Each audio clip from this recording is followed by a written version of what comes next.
저는 그 법륜 스님을 그 세상에, 그러니까 평화를, 그러니까 제3세계에 관심이 많으시고, 그리고 평화 운동을 하시는 이제 그런 분으로 먼저 접하게 되었는데요. 저는 이제 종교는 다르지만 제가 공부하고 여기서 유학생으로 있는데 공부하는 것 역시 어떻게 보면 세상의 평화와 정의를 어떻게 하면 더 그 지구촌이 더 정의로운 사회가 될 수 있을까, 이제 그런 것들을 고민한다는 면에서 법륜 스님의 책을 읽어보면 되게 많은 감명을 받아왔었는데요. 이제 불교의 개념 중에 여기에도 있지만 천일결사라는 것이 있잖아요. 그러니까 개인의 변화는 3년의 수행 정진이면 가능하지만 세상을 바꾸려면 적어도 30년의 정진이 필요하다는 말이 있는데, 제가 이 불교에 대해서 아무래도 그 밖에서 오기 때문에 그 지식이 부족해서 그런 걸 수도 있겠지만, 그 개인의 변화로만으로 세상을 바꾸기는 어렵잖아요. 왜냐하면 여러 가지 그 힘의 권력의 다름도 있고, 그리고 우리가 아무리 변화해야 된다고 이야기해도 근본적으로 악한 사람들도 있을 수 있고, 이제 그러한 것들을 다 생각을 했을 때 근본적으로 더 평화롭고 정의로운 세계를 만들려면 어떻게 관점을 정의해야 되는지, 그러니까 어떻게 우리가 그것을 시작해야 되는지 스님의 의견이 궁금합니다. 자기하고 나하고 종교가 다르다는데 자기하고 나하고 종교가 다른지 같은지 어떻게 알아요, 그거를? 저도 신기하게 이렇게 통하는 게 있다는 생각이 많이 들었어요, 사실. 그럼 같은 거지 뭐. 그러니까 껍데기만 보고 같다 다르다 이래 평가하지 말고, 지금 이제 피부빛깔이니 남녀니 모양이니 이런 거 갖고 차별하지 말자. 이게 지금 세계적 추세 아닙니까? 그죠? 그러니까 모양과 형상 갖고 더 이상 분별하지 말고 이제는 내용을 보는 시대니까, 그러니까 그런 생각도 좀 버리고 서로 대화를 하면 좋겠어요. 근데 개인이 바뀌려면 개인의 마음이 바뀌어야 돼요. 개인이 바뀌려면 마음이 바뀌어야 삶이 바뀐다, 이렇게 말할 수 있거든요. 근데 세상이 바뀌려면 이 힘의 역학관계가 바뀌어야 돼요. 그러니까 불교 국가인데 그게 기독교 국가가 되려면 기독교 믿는 사람이 늘어나야 돼요. 그래서 그 수가 다수가 돼야 기독교 국가가 될 수 있다, 이런 거죠. 그러니까 세상에 나쁜 사람, 악한 사람 이러지만은 그것도 꼭 정확하지는 않아요. 내가 저 사람 보고 나쁘다 하는데 그 사람한테 물어봐야 자기 나쁘다 그러는가. 그러니까 불교 국가가 기독교 국가가 되면 세상이 변했느냐, 발전했느냐. 그럼 기독교인이 볼 때는 발전했다. 그러지만 불교인들이 볼 때는 세상 망했다, 이렇게 평가되잖아요. 그래서 이것도 엄격하게 말하기는 어렵습니다. 어쨌든 세상이 이렇게 뭔가 변화가 일어나려면 불교에서 기독교가 되든지 뭐 독재에서 민주화가 되든지 민주에서 독재가 되든지 세상이 바뀌려면 그 힘의 역학관계가 바뀌어야죠. 그러니까 내가 말하는 좋은 의미로 바뀌려면 좋은 생각을 가진 사람의 수가 늘어나서 그것이 더 많은 영향력을 미치면 좋은 방향으로 바뀔 거고, 또 반대 방향이면 반대 방향으로 바뀌겠죠. 그러니까 좋은 방향의 세상을 변화를 원한다면 그런 방향으로 일하는 그런 생각을 갖고 그런 마음을 가지고 활동하는 사람의 영향이 총체적으로 커져야 그런 방향으로 바뀌죠. 앉아서 생각만 한다고 바뀌는 건 아니죠. 그럼 한국 사회에서 여기 여러분들이 우리가 좋은 생각하는데 왜 한국 사회가 좋은 방향으로 안 바뀌냐 하는데, 그건 그런 방향으로 생각하는 사람의 총 영향이 그렇지 않는 사람보다 약하기 때문에 안 바뀌는 거예요. 그래서 올바른 방향의 생각만 하는 게 중요한 게 아니라 그걸 행동으로, 힘으로 만들어내는 게 필요하죠. 역사를 변화시키려면. 그래서 우리 사회가 늘 이쪽 아니면 저쪽 극단으로 자꾸 치우치는 이유는 약간 극단적인 사람, 그러니까 극단이란 건 뭐냐, 사고가 좀 한쪽으로 편중되고 사고가 편중되면 인간은 어떠냐 하면 그 행동력이 나옵니다. 그 좌든 우든 종교적인 거다. 종교도 조금 기독교에 대해서 좀 극단적 기독교라든지 극단적인 불교라든지 또 우파 중에도 극단적인 우파라든지 극단적인 좌파는 이 사고가 인간의 사고가 좀 극단적이면 그 자기가 생각하는 걸 행동으로 옮겨요. 그런데 이 중도의 합리적인 사람들은 이렇게 이렇게 얘기해 보면 참 이렇게 합리적이고 좋은 사람들은 행동을 잘 안 해요. 그렇기 때문에 늘 세상이 보통은 보면 이쪽과 저쪽으로 치우치죠. 그래서 세상에 실질적으로 세상을 끌고 가는 사람은 극단적인 사람이 세상을 끌고 갈 때가 더 많아요. 극단적인 사람이나 극단적인 집단이. 그건 왜냐하면 힘의 논리로 움직이기 때문에. 그래서 세상이 이게 좀 더 아름다운 세상이 되려면 합리적 사고를 갖는 사람, 열린 자세를 갖는 사람이 그것을 행동으로 옮겨줘야 된다는 거예요. 그런 세상을 만들기 위해서 돈도 보시하고 시간도 내가 봉사도 하고 행동도 해줘야 되는데 이런 사람은 남한테 욕 얻어먹는 걸 싫어하거든요. 비난받기를 싫어한단 말이에요. 그래서 주로 보면 중간에서 어영부영하죠.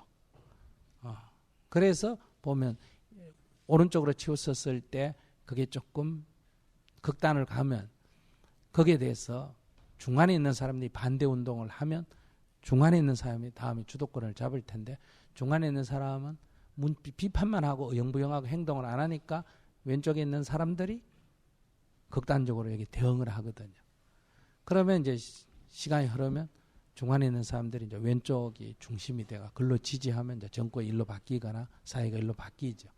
또 그게 또 극단적으로 흐르면 중간에 있는 사람이 또 떨어져가 또 비판을 하는데 행동을 잘 안 하니까 또 오른쪽에 있는 사람들이 또 행동을 하게 되고 그래서 늘 이렇게 좀 치우치죠. 우리 사회에서도 보세요. 좌극단이든 우극단이든 이런 사람들은 굉장히 행동이 세잖아요. 기독교도 보수 사람들은 막 성교고 뭐고 행동이 굉장히 세잖아요. 돈도 많이 내고 막 행동도 하고 그러니까 늘 거기 세력화되죠. 그런데 이 다수 사람들은 이렇게 행동을 안 하죠. 한마디로 말하면 실천을 안 한다는 거예요. 그래서 우리가 얘기하는 꿈꾸는 그런 세상이 늘 잘 안 오죠. 그래서 이제 가장 중요한 것은 합리적인 사람들이 또는 그런 중도적인 사람들이 그 자기의 의사 표현을 행동으로 표현하고 투표 꼭 하고 또 뭐 선거 자금이라면 선거 기금을 미국 같으면 낸다든지 또는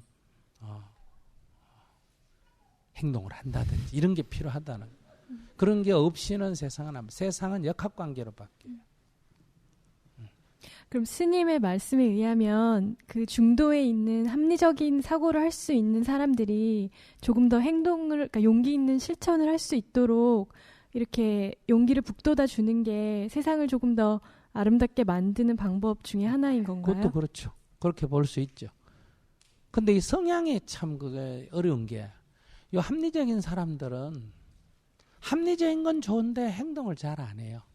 극단적인 사람은 굉장히 배타적이고 문제인데 그 사람들은 자기 심연대로 행동을 해요. 그래서 연애할 때도 약간 편집증 있는 사람이 죽기 살기로 따라다니고 막 하거든요. 근데 그 연애는 잘 되는데 해놓으면 또 골치 아파요. 나중에 떨어지질 않아요. 이게 서로 합의해서 헤어지든지 뭐 이런 게 잘 안 돼요.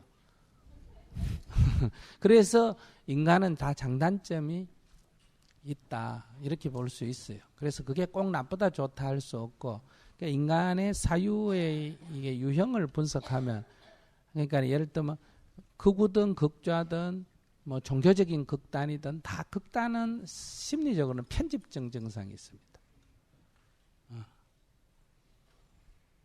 편집증 뭐 하나가 딱 거기 쏠리는 증상이 있다는 거죠.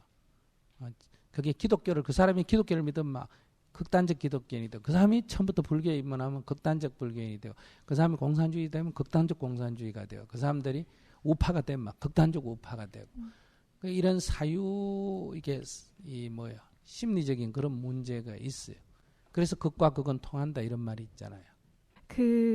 그러니까 제가 느꼈을 때 스님께서 말씀하시는 것과 제가 이렇게 많이 공감하고 통했던 이유가 네. 비록 어떤 배경은 달라도 이렇게 합리적인 것들에 이렇게 호소하시는 부분이 제가 많이 공감이 됐던 것 같아요.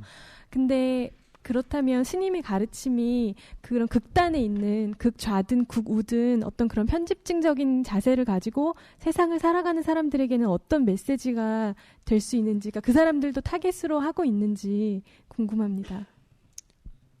우리가 개인적으로 보면 그 사람들의 삶이 뭐 우리가 좀 비판적으로 볼 수 있죠. 그러나 역사 속에서는 비판할 수가 없어요. 역사 속에서는 역사란 것은 힘의 논리로 움직이지 선악의 개념으로 움직이는 건 아니거든요. 선이 역사에 승리한다 그러면 선에 대해서 사람들이 더 많이 지지할 때 선이 승리하는 거고, 악을 비판하지만 악을 두려워하면 악이 승리하는 거죠. 예를 들어서, 그러나 우리가 정확하게는 선악이라고 구분 짓기는 어렵습니다. 선악이라는 것은 인간의 주관이기 때문에 우리가 이제 제가 말씀드리고 싶은 것은 이제 이 열린 세계, 그러니까 옛날에는 기독교인만 서로 살았다, 불교인만 살았다, 또는 한국 사람만 살았다, 뭐 황인종만 살았다, 이런 좁은 데서 폐쇄적으로 살아갈 때는 자기만이 옳다는 생각을 갖기가 쉬워요. 왜냐하면 다른 경험이 없으니까. 그러니까 오늘날 세계는 열린 공간이잖아요. 다양한 인종이 서로 섞여 살고, 다양한 민족이 섞여 살고, 다양한 종교가 서로 섞여서 있는 그런 상태란 말이에요. 뭐 이런 상태에서는 극단적인 사고를 하면 사회가 유지되기가 좀 어려워요. 그러니까 이 분쟁이, 갈등이 막 바깥으로도 크게 패갈려서도 일어나지만은 가정 안에까지도 일어나는, 그러니까 곳곳에 사람의 삶이 균열이 일어나는 거죠. 그래서 이제 소위 자기와 다른 것을 인정하고 이해하는 이 자세가 있어야 우리가 공존해 나갈 수가 있다.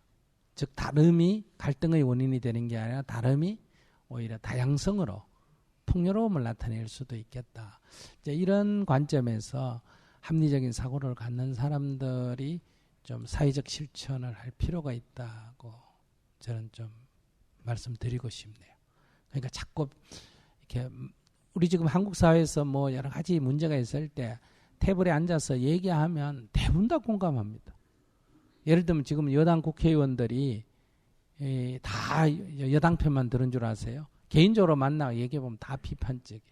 그럼 야당 국회의원들은 다 반대만 하는 줄 아세요? 개인적으로 만나보면 다 합리적인 생각을 가지고 있어요.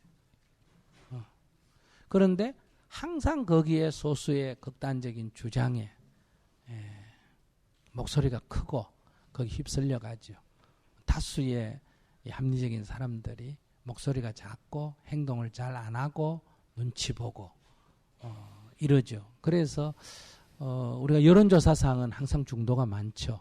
근데 실제의 이 사회적인 역량으로 볼 때는 중도는 숫자만 많지.